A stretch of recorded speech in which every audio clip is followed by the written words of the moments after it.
Hello സുഹൃത്തുക്കളെ, shack കാറ്റലിലേക്ക് എൻ്റെ എല്ലാ ചങ്കുകൾക്കും സ്വാഗതം. നമ്മൾ കഴിഞ്ഞ വീഡിയോയിൽ കാറ്റ് ലിറ്ററിനെ കുറിച്ചാണ് പറഞ്ഞത്. കാറ്റ് ലിറ്ററിനെ കുറിച്ച് പറഞ്ഞപ്പോൾ നമ്മൾ പറഞ്ഞ് ഫംഗലിനെ കുറിച്ച് പറഞ്ഞായിരുന്നല്ലേ, എങ്ങനെ ഫംഗൽ വന്ന കാര്യങ്ങളൊക്കെ പറഞ്ഞായിരുന്നു. അപ്പോൾ അത് വന്നു കഴിഞ്ഞാൽ ഇപ്പോൾ സ്വാഭാവികമാണ്, പൂച്ചകൾക്ക് നമുക്ക് പനി വന്ന പോലെ പൂച്ചകൾക്ക് ഫംഗലും വരാം. അപ്പോൾ വന്നു കഴിഞ്ഞാൽ തുടക്കത്തിൽ എങ്ങനെ ട്രീറ്റ് ചെയ്യാം, ഇന്നൊരു അടിപൊളി സംഭവമാണ് ഞാൻ പറഞ്ഞുതരാൻ പോകുന്നത്. എനിക്ക് നല്ല പക്കായിട്ട് റിസൾട്ട് ഉണ്ടായതാണ്, അതാണ് ഞാൻ നിങ്ങൾക്ക് പറഞ്ഞത് കേട്ടോ. അപ്പോൾ ഇന്ന് ഞാൻ നിങ്ങൾക്ക് പരിചയപ്പെടുത്താൻ പോകുന്നത് വേറൊന്നുമല്ല, ഒരു കീറ്റോ ഗാർഡിൻ്റെ ഒരു ഷാമ്പൂണ്. ഇതൊരു മെഡിക്കൽ ബാത്താണ്, ആൻറ്റി ഇൻഫെക്ഷൻ ഫംഗൽ കാര്യങ്ങളൊക്കെ പോകുന്ന ഒരു മെഡിക്കൽ ബാത്ത് ചെയ്യുന്നൊരു ഷാമ്പൂവാണ് കീറ്റോ ഗാർഡ്. പിന്നെ അതിൻ്റെ തന്നെ കീറ്റോ ഗാർഡിൻ്റെ ഒരു സ്പ്രേ ആണ്. ഇതിൻ്റെ ഉപയോഗങ്ങളൊക്കെ ഞാൻ പറഞ്ഞുതരാം കേട്ടോ. പിന്നെ ഞാൻ നിങ്ങൾക്ക് പറയാൻ പോകുന്നത് സെലാമിക് എന്ന് പറഞ്ഞാൽ ഫിപ്രോട്ടാണിത്, സ്പോട്ട് ഓൺ എന്ന് പറയും. ഇതെങ്ങനെയാണ് യൂസ് ചെയ്യുന്നത് ഞാൻ പറഞ്ഞുതരാം നിങ്ങൾക്ക്. ഓക്കെ, ഇത് അടിപൊളി സാധനം, അടിപൊളി. അപ്പോൾ ഒന്നാമത് തന്നെ നമ്മുടെ ക്യാറ്റിന് ഫംഗലുണ്ട്, ചെറിയൊരു ഫംഗലുണ്ട്. അപ്പോൾ നമ്മൾ എന്ത് ചെയ്യുക, ആ ഫംഗലിനെ നമ്മൾ ട്രീറ്റ് ചെയ്യണം. അപ്പോൾ തുടക്കം എന്നൊരു രീതിയിൽ നമ്മൾ ഈ സ്പ്രേ ഉപയോഗിക്കുക. ഓക്കെ, ഈ സ്പ്രേ ഉപയോഗിക്കേണ്ടത് നമ്മൾ മുഖത്താണെങ്കിൽ, മുഖത്ത് കാര്യങ്ങളൊക്കെ ആണെങ്കിൽ ഈ സ്പ്രേ ഡയറക്റ്റ് കൊണ്ട് അടിക്കരുത്. അടിച്ചിട്ടുണ്ടെങ്കിൽ അത് കേടാണ്, പൂച്ച അപ്പം തന്നെ ഏതാണ്ട് വിവരം അറിയും. അപ്പോൾ അങ്ങനെ നിങ്ങൾ ഒരിക്കലും ചെയ്യരുത്. നിങ്ങൾ ചെയ്യേണ്ടതെന്ന് പറഞ്ഞാൽ ഇപ്പം മുഖത്ത് തന്നെയാണെങ്കിൽ ഒരു കോട്ടൺ എടുത്തിട്ട് തൂത്ത് കൊടുക്കുക. അതുപോലെ തന്നെ നിങ്ങൾ കിറ്റൻസിന് ശ്രദ്ധിച്ചിട്ടുണ്ടാവും, ചില കിറ്റൻസ് പ്രസവിച്ച് 2-3 ദിവസം കഴിയുമ്പോൾ തന്നെ അതിൻ്റെ മുഖത്തൊക്കെ പൊറ്റ പിടിച്ചിരിക്കും. ബ്ലാക്ക് കളറിൽ അതൊരു ഫംഗൽ തന്നെ ഉണ്ടാവും, ഒരു പൊറ്റ പിടിച്ചിരിക്കും. അത് മദറിനെ നമ്മൾ ഡെലിവറി കഴിഞ്ഞ് 2ാമത്തെ ദിവസം കുളിപ്പിക്കണം, അല്ലെങ്കിൽ ഒരു 3ാമത്തെ ദിവസം കുളിപ്പിച്ചിരിക്കണം, തല നനക്കാണ്ട്.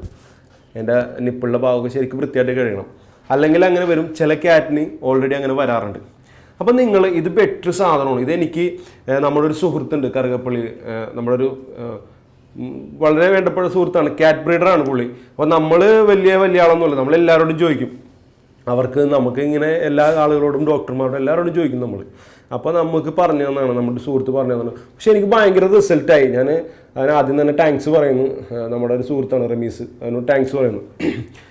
പിന്നെ ഇതെങ്ങനെ യൂസ് ചെയ്യണമെന്ന് വെച്ചാൽ, കിറ്റൻസിന് എൻ്റെ എല്ലാ കിറ്റൻസിനും മാറി. നമ്മളെ പൊടി കിറ്റൻസ് ഉണ്ടല്ലോ, അത് മുഖത്തൊക്കെ ഇങ്ങനെ പൊറ്റ പോലെ ഇരുന്നിട്ട് ഞാൻ ആകെ ഇതായി പോയി, വാലിനും എല്ലായിടത്തും വന്നു. അപ്പോൾ ഞാൻ സംഭവം എന്ന് അറിയോ, എന്നോട് പറഞ്ഞത് കറക്റ്റായിട്ട് നീ ഇത് യൂസ് ചെയ്തോ, 3 ദിവസം കൂടുമ്പോൾ തുടച്ചു കൊടുത്തോന്ന് പറയും. ഞാൻ അതേപോലെ തന്നെ ഇത് എന്നോട് വേറെ കുറേ ആൾക്കാർ പറഞ്ഞ് വിളിച്ചെന്ന് വെച്ചാൽ അങ്ങനെയൊക്കെ പറഞ്ഞു. പക്ഷെ ഞാനിത് യൂസ് ചെയ്തപ്പോൾ എനിക്ക് മാറിയിട്ടോ, പക്കായിട്ട് മാറി. അതുകൊണ്ടാണ് നിങ്ങളോട് പറയണത്. ഈ സാധനം നമ്മൾ കോട്ടണിലടിച്ചിട്ട് ഒരുപാട് നനക്കരുത്. കോട്ടണിലടിച്ചിട്ട് പയ്യാന്ന് ഇത് മാറ്റിയിട്ട് നമ്മൾ ഈ കിറ്റൻസിൻ്റെ മുഖത്തിട്ട് ഇങ്ങനെ ഉരക്കുക. കണ്ണിൻ്റെ സൈഡിലുണ്ടെങ്കിൽ, ഈ മൂക്കിൻ്റെ സൈഡിൽ പൊറ്റയൊക്കെ ഉണ്ടെങ്കിൽ ഉരക്കുക. അപ്പോൾ ഈ സാധനം പയ്യെ അടന്ന് പോയിക്കോളും. ഫസ്റ്റ് ദിവസം അടവില്ല, അപ്പോൾ 2ാമത്തെ ദിവസം വരെ അടയും. അങ്ങനെ അടന്ന് പോയി അവിടെ ചുമന്ന് വരും. അങ്ങനെ 3 ദിവസം കൂടുമ്പോൾ നമ്മൾ ചെയ്തു തുടങ്ങും. കാര്യം ആ പൊറ്റയിന് പിടിച്ചുകൊണ്ടിരിക്കും. ഒരു 1-2 ആഴ്ച കഴിയുമ്പോഴത്തേക്കും സംഗതി മാറും. കിറ്റൻസ് വലുതായി വരുമ്പോൾ നമുക്ക് അടിപൊളി കിറ്റൻസായി നമ്മുടെ കയ്യിൽ കിട്ടും. ഓക്കെ, അപ്പോൾ അങ്ങനെ ചെയ്യാം. പിന്നെ അഡൽട്ട് ക്യാറ്റിനൊക്കെ ഫംഗൽ കാര്യങ്ങളൊക്കെ വരുന്നുണ്ടെങ്കിൽ, പൊറ്റ പിടിക്കുന്നുണ്ടെങ്കിൽ, അതേപോലെ തന്നെ മുഖത്തല്ലാത്ത ഏത് ഭാഗത്തും നമുക്ക് ഡയറക്റ്റ് അടിച്ചു കൊടുക്കുക. മുഖത്ത്, ചെവിയിൽ, കണ്ണിൻ്റെ ഭാഗങ്ങളിലൊക്കെ, വായിൻ്റെ ഭാഗത്തൊക്കെ എപ്പോഴും ഒരു കോട്ടണിൽ അടിച്ചിട്ട് വേണം നമ്മൾ ആ ഭാഗം നോക്കി മാത്രമേ തുടക്കാൻ പാടുള്ളൂ. വേറെ രീതിയിൽ യൂസ് ചെയ്യരുത്. പിന്നെ ഞാൻ പറഞ്ഞു തന്നിട്ടാണെന്ന് പറഞ്ഞ് എന്നെ കംപ്ലൈൻറ്റ് പറയരുത്. ഓക്കെ, അത് അടിച്ചതിന് ശേഷം നമ്മൾ ഈ കീറ്റോ ഗാർഡിൻ്റെ ഷാമ്പു കിറ്റൻസിനെ കുളിപ്പിക്കാനാവുമ്പോൾ മാത്രമേ കുളിപ്പിക്കാൻ പാടുള്ളൂ. കിറ്റൻസിൻ്റെ ഒരു പ്രായം എന്ന് പറഞ്ഞാൽ 40 ദിവസത്തിന് മേളിലാണ്, 45-50 ദിവസം ആകുമ്പോഴാണ് സാധാരണ ആളുകൾ കുളിപ്പിക്കുന്നത്, അല്ലെങ്കിൽ 2 മാസം അപ്പോഴാണ് കുളിപ്പിക്കുന്നത്. അപ്പോൾ മാത്രമേ കുളിപ്പിക്കാൻ പാടുള്ളൂ.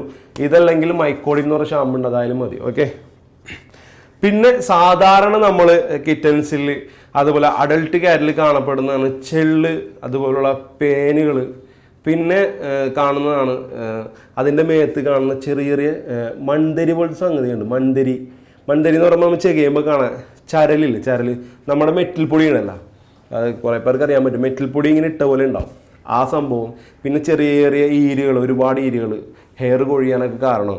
അപ്പം നമ്മൾ ഒരു ബെറ്റർ സൊല്യൂഷനാണ് സെലാമിക് എന്ന് പറയും. ഇത് നല്ല ഗുഡ് റിസൾട്ടാണ് സംഭവം. പിന്നെ ഇതെന്ന് പറഞ്ഞിട്ടുണ്ടെങ്കിൽ 2 മാസമായ കിറ്റൻസിനെ ഉപയോഗിക്കാൻ പാടുള്ളൂ. എല്ലാവർക്കും ഒറ്റ ഡോസേജാണ്. അഡൽട്ടായാലും 2 മാസമായ കിറ്റൻസിന് 5 ml ഒഴിക്കുക. ഒഴിക്കേണ്ട രീതി കാണിച്ചു തരാം, ഒഴിക്കേണ്ട എങ്ങനെയാണെന്ന് ഞാൻ നിങ്ങൾക്ക് കാണിച്ചു തരാം. ഇതിൻ്റെ ഗുണമെന്ന് പറഞ്ഞാൽ ഞാൻ പറഞ്ഞില്ലേ, അതിൻ്റെ മേത്ത് കാണുന്ന എല്ലാ തരം ഇതും മാറും. ഇട്ടിട്ടുണ്ടെങ്കിൽ പേന് ചെള്ള് കാര്യങ്ങളൊക്കെ പോകും. പക്ഷെ ഇത് ഇടുന്നതിന് മുമ്പ് തന്നെ നിങ്ങൾ ആദ്യം തന്നെ കിറ്റൻസ് ആണെങ്കിലും അഡൽട്ട് ആണെങ്കിലും ഈ മെഡിക്കൽ ബാത്ത് നിങ്ങൾ ചെയ്യുക. മെഡിക്കൽ ബാത്ത് ചെയ്തതിന് ശേഷം ഉണങ്ങിയതിന് ശേഷം മാത്രം നിങ്ങൾ ഈ സാധനം ഇട്ട് കൊടുക്കുക. അപ്പോൾ അടിപൊളിയാവും സംഭവം. ഇത് നല്ല ഗുഡ് റിസൾട്ടാണിത് കേട്ടോ. ഞാൻ ഉപയോഗിക്കുന്നതാണ്. നമ്മുടെ ക്യാറ്റിന് ചൊറിച്ചിൽ അതുപോലെ പേരൊന്നും ഉണ്ടാവില്ല. ഇത് നിങ്ങൾ ഉപയോഗിച്ചു. സെലാമിക് എന്നാണ് പേര്. ഇത് കിട്ടാൻ കുറച്ച് ബുദ്ധിമുട്ടായിരിക്കും, എന്നാലും നിങ്ങൾ കടകളിലൊക്കെ ഒന്ന് നോക്കിക്കോ. അഥവാ നിങ്ങൾക്ക് ഈ സാധനം ഒന്നും കിട്ടിയില്ലെങ്കിൽ, ഈ സെലാമിക് ഈ ഷാമ്പു കാര്യങ്ങളൊന്നും കിട്ടിയില്ലെങ്കിൽ നിങ്ങൾ എന്നോട് പറയാം, ഞാനിത് നിങ്ങൾക്ക് അയച്ചു തരുന്നതാണ്. ഇത് ചിലപ്പോൾ എല്ലാ കടകളിലും കിട്ടാൻ ചാൻസ് ഉണ്ട്. കുറേ പേര് എന്നെ വിളിച്ചായിരുന്നു കിട്ടിയില്ല എന്ന് പറഞ്ഞ്. നിങ്ങൾക്ക് ആർക്കെങ്കിലും കിട്ടിയില്ലെന്നുണ്ടെങ്കിൽ ഞാനൊരു നമ്പർ നിങ്ങൾക്ക് തരാം. ആ നമ്പറിലേക്ക് നിങ്ങൾ വിളിച്ചാൽ നിങ്ങൾക്ക് ഈ സാധനങ്ങൾ നിങ്ങൾക്ക് പോസ്റ്റ് വഴി അയച്ചു തരും. അപ്പോൾ അത് നിങ്ങൾ ആ നമ്പറിൽ നിന്ന് നോട്ട് ചെയ്താൽ മതി. ഓക്കെ. അപ്പോൾ ഇത് എങ്ങനെയാണ് നമുക്ക് യൂസ് ചെയ്യേണ്ടത് ഞാൻ കാണിച്ചു തരാം. സെലാമിക് എന്ന് പറഞ്ഞ സംഭവമാണ്. ഇത് എങ്ങനെയാണ് നിങ്ങൾക്ക് ഇത് യൂസ് ചെയ്യേണ്ടതെന്ന് കാണിച്ചു തരാം. ഇത് നമ്മളിത് തുറക്കാം നമുക്ക് ആദ്യം തന്നെ. ഇതിൻ്റെ ഉള്ളിൽ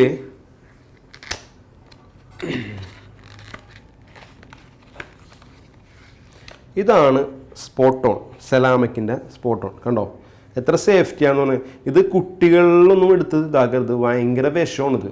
അതുപോലെ തന്നെ കിറ്റൻസിന് നമ്മൾ ഇട്ട് കൊടുത്തിട്ടുണ്ട്, അഡൽട്ട് ക്യാറ്റിന് നമ്മൾ അതിൻ്റെ പെടലിയിൽ ഇട്ട് കൊടുത്തിട്ടുണ്ടെങ്കിൽ നക്കാൻ പാടില്ല. നക്കിയിട്ടുണ്ടെങ്കിൽ ഓൺ ദ സ്പോട്ടിൽ വിവരം അറിയും നമ്മൾ. അതുകൊണ്ട് ഒരിക്കലും നക്കാൻ പാടില്ല. നക്കാൻ അതിൻ്റെ നാക്കെത്താത്തൊരു ഭാഗമുണ്ട് പെടലിയുടെ അവിടെയാണ് ഇത് ഇറ്റിച്ചു കൊടുക്കേണ്ടത്. അതിൻ്റെ ഹെയർ മാറ്റിയിട്ട് വേണം നമ്മൾ ഇറ്റിച്ചു കൊടുക്കാൻ. ഈ സാധനം കണ്ടോ, ഇതുണ്ടോ, നോക്കി എന്ത് സാധനം കണ്ടോ. ഇത് കാണുമ്പോൾ തന്നെ അറിയാം, ഒരു വിസയിൽ മാതിരി ഉണ്ടല്ലേ. അത്രയും സേഫ്റ്റി ആയിട്ട് വെക്കണമെന്നുണ്ടെങ്കിൽ ഇത് അങ്ങനത്തെ ഒരു മരുന്നായിരിക്കും. ഓക്കെ. അപ്പോൾ നിങ്ങൾ അത്രയും പ്രാധാന്യം മരുന്നിന് കൊടുക്കുക. പിള്ളേരുള്ളിടത്ത് വെക്കരുത്, അത്രയ്ക്ക് ഡേഞ്ചറാണ് ഈ മരുന്ന്. അപ്പം നമ്മളിത് യൂസ് ചെയ്യേണ്ടത് 5 നോക്കി കണ്ടോ, ഇതിലൊരു 5 മില്ലിയാണ് ഉള്ളത്. ഇത് നമ്മൾ ഇതിൻ്റെ ടോപ്പ് പൊട്ടിക്കുക, ക്യാറ്റിൻ്റെ മേത്തൊഴിക്കുക. അത് ഞാൻ എങ്ങനെയാണ് ഇടുന്നത് കാണിക്കുക. അതുപോലെ തന്നെ ചെയ്യണം. പൂച്ച നക്കിന്നൊന്നും പറയരുത്. അത്രയും ഗുണകരമായ മരുന്നാണ്, പക്ഷെ അതിനേക്കാൾ ഉപരി ഡേഞ്ചറുമാണ്. ശ്രദ്ധിക്കുക. ഓക്കെ. ഇതിൻ്റെ ചുഴി എന്ന് പറയുന്നത് കണ്ടോ, ഈ പെടലിയുടെ ഇവിടെയാണ് ഇതിൻ്റെ ചുഴി. നോക്കി, ഈ നമ്മുടെ ഈ 2 കൈ ഇല്ലേ, ഇതിൻ്റെ കൈ, അതിൻ്റെ ഇവിടെയായിട്ടൊരു ചുഴിയുണ്ട്. ഇതുണ്ടോ, ഇവിടെയാണ് നമ്മൾ ശരിക്കും ഈ മെഡിസിൻ ഒഴിക്കേണ്ടത്. ഈ ചുഴിയിലാണ് നമ്മൾ ഒഴിക്കേണ്ടത്. പൂച്ച അങ്ങാടി ഇങ്ങോട്ടൊക്കെ ഓടുമ്പോൾ ശ്രദ്ധിക്കണം. പിന്നെ നമ്മൾ പൂച്ചനെ വലിച്ചു പിടിച്ചിട്ട് ഇങ്ങനെ പിടിച്ചിട്ടൊക്കെ ഇതാക്കാൻ നിർത്തി ഇവിടെ വീഴുള്ളൂ. പിന്നെ നക്കുമ്പോൾ പണി കിട്ടും. കുറച്ച് നേരത്തേക്ക് നിങ്ങൾ ശ്രദ്ധിക്കണം. അപ്പോൾ ഇവിടെയാണ് നമ്മൾ ആ സ്പോട്ട് ഓൺ ഉപയോഗിക്കാൻ പോകുന്നത്. ഞാനത് പയ്യെ പൊട്ടിക്കട്ടെ കേട്ടോ. അതിങ്ങനെ തിരിച്ചാൽ മതി. അങ്ങനെ വിസയിൽ നമ്മൾ പൊട്ടിച്ച് ഞാനത് യൂസ് ചെയ്യാൻ വേണ്ടി പോവുകയാണ്. നമ്മൾ ചെയ്യേണ്ടത് അതിൻ്റെ പെടലിയുടെ ഭാഗം എടുക്കുക. കണ്ടോ, ഇവിടെ ഒരു ചുഴിയുണ്ട്. ആ ചുഴിയിലേക്ക് നേരെ പിടിക്കുക. കുറച്ച് നേരം ഇതാക്കുക. ഇതിങ്ങനെ ഒഴിച്ചിട്ടുണ്ടെങ്കിൽ നമ്മൾ വിചാരിക്കും എല്ലായിടത്തോട്ടും ഇത് എങ്ങനെ കിട്ടും. അത് നിങ്ങളൊന്ന് പേടിക്കണം, അത് കിട്ടിക്കോളും. കാര്യം ഇതിൻ്റെ മെയിൻ കേന്ദ്രമാണ് ഈ ഭാഗം. മനസ്സിലായോ? ഞാനിപ്പോൾ കംപ്ലീറ്റ് അതിലേക്ക് ഒഴിച്ച് കുറച്ച് നേരം ഇങ്ങനെ വെക്കുക. കുറച്ച് നേരം ഇങ്ങനെ പിടിക്കുക. ഹെയർ ഇങ്ങനെ കണ്ടോ മൂടി കൊടുക്കുക. പിന്നെ കാര്യം ശ്രദ്ധിക്കണം, നിങ്ങൾ പിന്നെ ഒരു 2-3 ദിവസത്തേക്ക് പൂച്ചനെ പുന്നാരിക്കുമ്പോഴേ മേത്ത് തടകരുത്. മേത്തെന്ന് പറഞ്ഞാൽ ശ്രദ്ധിക്കുക, എവിടെ തടകരുത്, ഈ ഭാഗത്തായിട്ട് ഇങ്ങനെ പിടിച്ചിട്ട് ഇങ്ങനെ തടകില്ല. ആ തടകരുത്. അതിൻ്റെ ഇത് തന്നെ അതിൻ്റെ മേത്തേക്ക് നമ്മൾ പകർത്തി കൊടുക്കുന്നത്. അപ്പോൾ അത് അവിടെ നിൽക്കുമ്പോൾ പ്രോബ്ലം ആവും. അപ്പോൾ ശ്രദ്ധിക്കുക, ഇത് ഇട്ട ഉടനെയും ഒരു മണിക്കൂറത്തേക്ക് ഒരു ദിവസത്തേക്ക് തന്നെ നിങ്ങളിങ്ങനെ തടകരുത് കേട്ടോ. ആ മരുന്ന് അവിടെ ഉണങ്ങി പിടിക്കണവരെ. അപ്പോൾ അങ്ങനെ തന്നെ നിങ്ങൾ ചെയ്യുക. ഓക്കെ. അല്ലാതെ ഇങ്ങനെ ഇട്ട് തടയിട്ടുണ്ടെങ്കിൽ പിന്നെ എല്ലായിടത്തും നമ്മൾ ഇട്ടതിന് ഉപകാരം ഉണ്ടാവില്ല. അപ്പോൾ ശ്രദ്ധിക്കുക, ഈ കാര്യങ്ങളൊക്കെ നിങ്ങൾ ശ്രദ്ധിക്കുക. ഓക്കെ. നമ്മളൊന്ന് ശ്രദ്ധിച്ചില്ലെങ്കിലേ അത് കുറച്ച് മരുന്നുണ്ടല്ലോ, അത് ഒഴുകി ഇങ്ങനെ എല്ലായിടത്തോട്ടും ആയിക്കോളും. നക്കൂല. അപ്പോൾ ഇങ്ങനെ തന്നെ ശ്രദ്ധിച്ച് ഡോ താ വീഡിയോയിലൊക്കെ ഒന്ന് നോക്കി. അപ്പോൾ എല്ലാവരും ഇങ്ങനെ തന്നെ ചെയ്യുക. നല്ല റിസൾട്ടാണ് കേട്ടോ, ഗുഡ് റിസൾട്ടാണ്. ഈ ഫംഗൽ ഉള്ളവർക്കും ഞാൻ പറഞ്ഞ പോലെ മെഡിസിൻ കാര്യങ്ങളൊക്കെ ചെയ്താൽ മതി. അപ്പോൾ എല്ലാവർക്കും ഇത് ഉപകാരമായിരിക്കും. കാര്യം എനിക്കിത് ഉപകാരമാണ്, അപ്പോൾ നിങ്ങൾക്ക് ഉപകാരമായിരിക്കും. അപ്പോൾ നമുക്ക് അടുത്ത വീഡിയോയിൽ കാണാം. അതുവരെ ഗുഡ് ബൈ.